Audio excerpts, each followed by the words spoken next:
खरं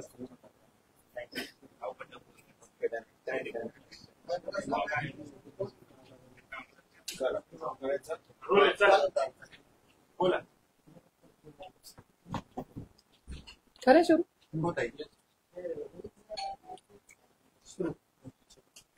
महाराष्ट्राची मी पहिली अशी महिला आहे ज्यांनी स्वबळावर आपला पक्ष काढलेला आहे, स्वराज्य शक्ती सेना.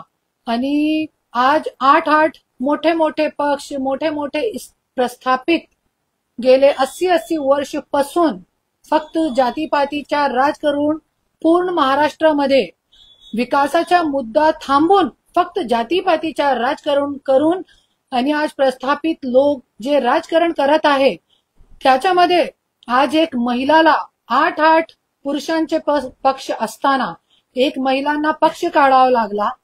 आणि हे पक्षाचं नाव आहे स्वराज्य शक्ती सेना. येणारी जिल्हा परिषद, पंचायत समिती, नगरपालिकामध्ये मी सगळे जे सामाजिक लोक आहे, सामाजिक चळवळीमध्ये काम करणारे लोक आहे, त्यांना मी आवाहन करते की एकदा स्वतःला चान्स द्या. स्वतःला आज फक्त पैसे बळावर, नॉनव्हेज के बळावर, चिकन मटन खाने को मिल गया, दारूचे बळावर एकदा स्वतःची आत्माला खंगाला. कुठे ना कुठे आपण काय करतोय, पैशासाठी आपण काय करतोय, फक्त 2000-3000 रुपये प्रति मतदान घेऊन आपण आपले विकासाचे मुद्देला विकतोय. आणि आज पूर्ण महाराष्ट्राची जी अवस्था आहे कुठे ना कुठे, आणि पूर्ण भारताची मी बोलणार, कुठे ना कुठे 80 वर्ष 100 वर्ष मागे ठेवलेली आहे. आज कशाला मला पक्ष काढावा लागला? सगळ्यांनी बघितलेलं आहे, इतके मोठे घराण्याची सून असताना मला पक्ष काढावा लागला. क्योंकि तळागाळामध्ये जाऊन बघितलेलं आहे की जे व्यक्ती अगोदरचे काळामध्ये अंग्रेजों से जो लोग लड़ते थे उनको जेल में जाना पड़ता था.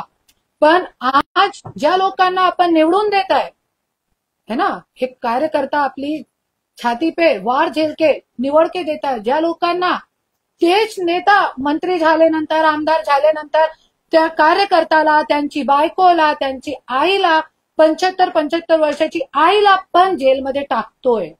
हे सगळी गोष्टीचे माझ्याकडे पुरावे आहे. त्याच्यासाठी मी सगळ्यांना हात जोडून कडकडीची विनंती करते की जातीपातीमुळे विकासाचा मुद्दा थांबलेला आहे. नवीन लोक स्वराज्य शक्ती सेनाचे माध्यमातून जे येणारी स्थानिक निवडणूक आहे सगळी लढा आम्ही एक प्रयत्न करू शकतात. जसे मी एक महिला असताना जरी प्रयत्न करू शकते तो तुम्ही क्यों नाही करू शकतात? नाही तो आज महाराष्ट्राच्या समोर तिसरी पिढीची गुलामी आहे. तुमच्याकडे एकच पर्याय आहे, स्वराज्य शक्ती सेना तून तुम्ही लढा आणि आपला अस्तित्व निर्माण करा, आपले महाराष्ट्राचे एक नवीन अस्तित्व निर्माण करा, आणि नाही तर तिसरी पिढीचा झेंडा उचलण्यासाठी तयार राहा. धन्यवाद.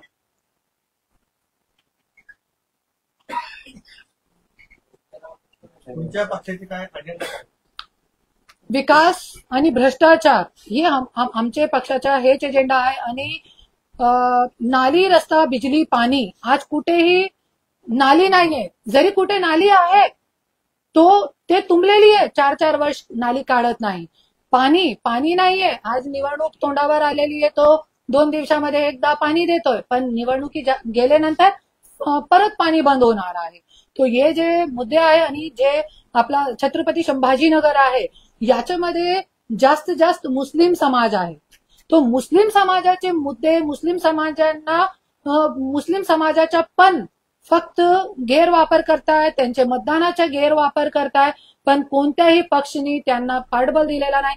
आता तुम्ही बघितलेला आहे की संग्राम जगतापनी एक आणि ते गोपीचंद पडळकर सगळे हिंदू मुस्लिम वाद पेटताय, त्याच्यामध्ये दंगे होत आहे, आणि आस पड़ोसी जो लोग रहते वो एक दूसरे के दुश्मन होते. कुठेही त्यांच्याकडे विकासाचे मुद्दे कुठे नाहीये. सीएमची बायको जरी एक मुस्लिम व्यक्ती सोबत नाचते तो हे लोकांच्याकडे काय बोलण्यासाठी नाहीये. पण ज्यावेळी निवडणूक येते त्यावेळेस सरकारी निवासस्थानमध्ये सीएमची बायको एक मुस्लिम व्यक्तीसोबत रील काढते, तरी त्यावेळे गोपीचंद पडळकरला, संग्राम जगतापला आणि ज्या हिंदू मुस्लिमचा मुद्दा करतो त्या लोकांना काहीही प्रॉब्लेम नसते. पण ज्यावेळी निवडणूक येते त्यावेळे जनताला हे लोक कळवते की तुम्ही हिंदू आहे आणि तुम्ही मुस्लिम, त्याच्यामुळे आज जातीपातीमुळे कुठे ना कुठे आपले समाजाच्या, आपले शहरच्या, आपले मुलाबाळांच्या सगळ्यांचा विकास थांबलेला. निवडणुका आताही की आपण दिसतात प्रेस माध्यमातून, एरवी तुमचं सामाजिक कार्य किंवा महिलांसाठीचं तुमचं कार्य कुठेही दिसत नाही. तुम्ही माझा फेसबुक चेक करू शकता आणि पूर्ण माझं जे काम आहे सुरू आहे, माझ्याकडे पुरावे पण आहे. तुम्ही आता पण माझा फेसबुक स्टार्ट करून बघू शकता. दर दिवशी माझं काम असते. मीडियावर दाखवत नाही ते वेगळी गोष्ट. काही स्वतःचा पक्ष किंवा स्वतः उडी मारण्यापेक्षा एखाद्या प्रस्थापित पक्षात का नाही गेला? तुम्हाला ऑफर वगैरे आली नाही, तुम्ही बोलवलं नाही? ऑफर आली, पण सगळ्यांना माहिती आहे की जरी दुसऱ्या पक्षामध्ये गेली असती तो मी एकटी बदलाव करू शकत नसती, क्योंकि मैं अकेली आमदार बनूंगी. तो मेरे को जे मेरा पक्ष है त्याचंही मला ऐकावं लागेल. त्याच्यासाठी मी पक्ष काढलेला आहे की जरी आमच्या एक जरी आमदार आला तो आम्ही स्वतंत्र आहोत लोकांचे मुद्दे विधान भवनामध्ये मांडण्यासाठी. जरी आमचा एक नगरसेवक जिंकून आला तो नगरपालिकामध्ये रस्ते, नाली, बिजली, पाणी पूर्ण शहरचे मुद्दे मांडण्यासाठी आमचा एक नगरसेवक काफी आहे. त्याच्यासाठी पक्ष काढलेला. अभी बात शुरू है हमारी, देखते हैं, यदि ठीक लगा तो हम करेंगे. मनोज जरांगे खूप गंभीर आरोप तुमचं काय म्हणणं? आता मी काल पण प्रेस कॉन्फरन्स घेतलेली आहे याच्यावरती, मोठी प्रेस कॉन्फरन्स, आणि आता पण सकाळी प्रेस कॉन्फरन्स घेऊन मी आलेली आहे. आता फक्त हे निवडणुकीचाही मुद्दा आहे.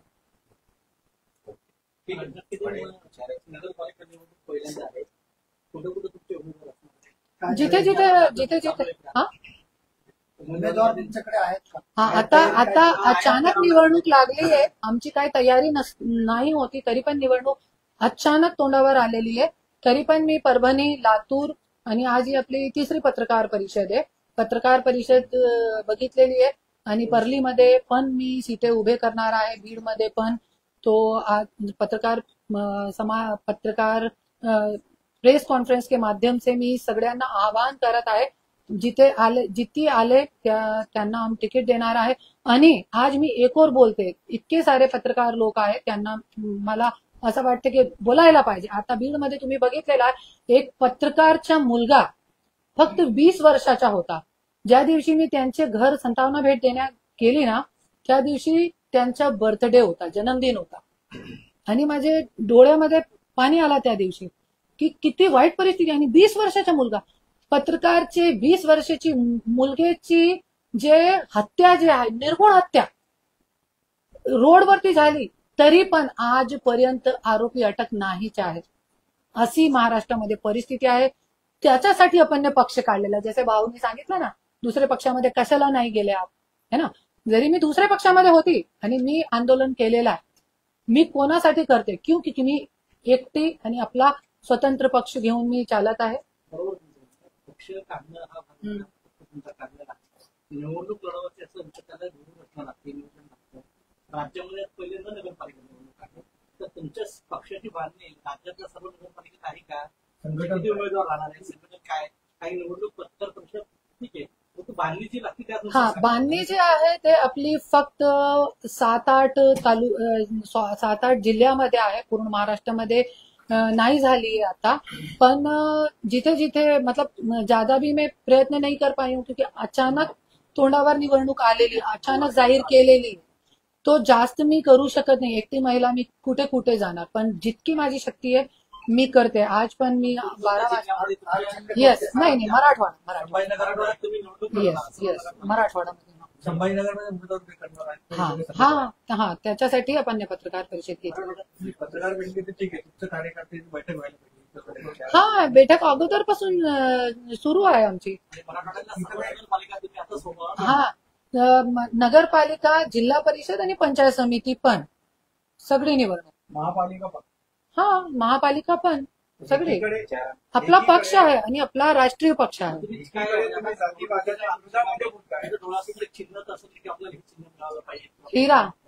हिरा चिन्ह. हा, जसे माझे विचार हिरे सारखे आहे, तसंच आपले पक्षाचं चिन्ह जे आहे अगोदर दिल्लीमध्ये मिळालेला आहे आपल्याला, तो हिराही चिन्नपला असणार आहे. तेच मला तुम्ही येस येस. काही गेल्या 5 वर्षामध्ये त्याचे 5 कामं सांगत नाही हे अपिलिंग करतील लोक तुमच्याकडे. मला राजकारणमध्ये फक्त 3 वर्ष झालेले आहेत. आपल्या पक्षाला रजिस्ट्रेशन झालेले फक्त 1.5 वर्ष झालेले आहे. तो 5 काम मुंबईमध्ये मलाड जे होता, मी आल्यानंतर फक्त 15 दिवस झाले होते. मी एक समाजसेवी बी नाही होती खरी गोष्ट सांगू तर, पण मी स्वतःचे फक्त आवाज उचलली. मी काहीच नाही होती त्यावेळे, पण फक्त आवाज उचलली. 1.5 वर्ष अगोदरची गोष्ट आहे. मी आवाज उचलली आणि 150 कोटीच्या स्काय वॉक ब्रिज जो होता ते बांधत होते बीजेपीचे आमदार. तो त्याचा मी विरोध केला आणि त्या ब्रिजच्या काम जे आहे ते 20 कोटी खर्च केलेले होते. पूर्ण काम सुरू असताना मी बंद केला. आणि याच्या पुढे मलाडमध्येही, क्योंकि मी अगोदर मुंबईमध्ये काम करत होती, सगळ्यांना माहिती आहे, तिथेही मलाडमध्ये 20 बाथरूम बनवून ठेवले होते. 20 बाथरूम खूप ऐकण्यासारखी गोष्ट, आणि तुम्ही मीडियावरती पण द्याये. आणि ते 20 बाथरूम 1.5 वर्ष पासून बंद होते, लॉक होता त्याच्यावरती. लोगों के हगने पे भी लॉक है यहाँ पे, हगने पे भी. सोचिए, तिथे 4500 क्या बोलते हैं उसको मराठी, 45 जो मोबाइल बाथरूम होते हैं, जिस ट्रक पे बाथरूम होते, वो 4 बाथरूम में 4500 लोग दररोज जात होते शौचालय. आणि जे बनवून ठेवलेले बाथरूम होते ते त्याच्यावरती ताला होता 1.5 वर्ष पासून. पण कशाची वाट बघत होते ताला उघडण्यासाठी, की निवडणूक आली नगरपालिकाची, तो आपण ताला उघडू आणि मतदान करून घेऊ. हे सगळं कटकारस्थान होता. पण मी एकदा सुनील प्रभू जे आमदार होते तिकडचे, मी एकदम नवीन होती, तिकडचे सुनील प्रभू आमदार होते, आणि त्यांना मी एक निवेदन दिला की तुम्ही एक ताला उघडून टाका.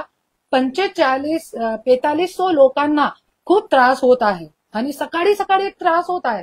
सगळे मजदूर आहेत, त्यांना कामावरती जावं लागतं, असं निवेदन दिला.